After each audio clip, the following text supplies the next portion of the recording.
మర్సనరీ అర్థం ఏమిటంటే ఇప్పుడు మనం యుద్ధం చేయడానికి ఆర్మీ వాళ్ళు ఉంటారు, వాళ్ళకి జీతాలు ఇస్తాం, వాళ్ళ కర్తవ్యం కాబట్టి వాళ్ళు చేస్తుంటారు. మర్సనరీస్ అంటే వాళ్ళు ఆర్మీ కాదనమాట. వాళ్ళు ఎవరు డబ్బు ఇస్తే వాళ్ళ తరఫున ఫైట్ చేస్తారు. ఇప్పుడు రష్యా యుక్రెయిన్కి యుద్ధం జరుగుతుంది. బయట నుంచి వచ్చిన వాళ్ళందరూ యుద్ధం చేస్తున్నారు రష్యా తరఫున.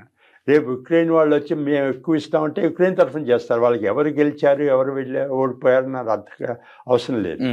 ఆ డబ్బు ఇస్తున్నారు, ఆ డబ్బుతో మనం తీసుకుంటున్నాం కాబట్టి ఈ ఉద్యోగం చేసి పెట్టాలని.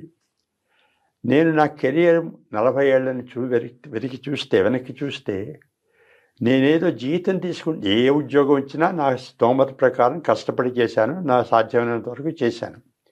కానీ ఇదంతా ఎందుకు చేస్తున్నాను? జీతం ఇస్తున్నారని చేశాను, లేకపోతే ఏమన్నా హయ్యర్ వాల్యూ సొసైటీని బాగు చేయాలని, దేశానికి ఏదో సేవ చేయాలని చేస్తున్నానా, లేకపోతే జీతం ఇస్తున్నారు కాబట్టి ఆ జీతం తీసుకుంటున్నాను కాబట్టి చేయాలని చేశానా అని ఒక ప్రశ్న నాలో ఎప్పుడూ ఉంటూ ఉండేది.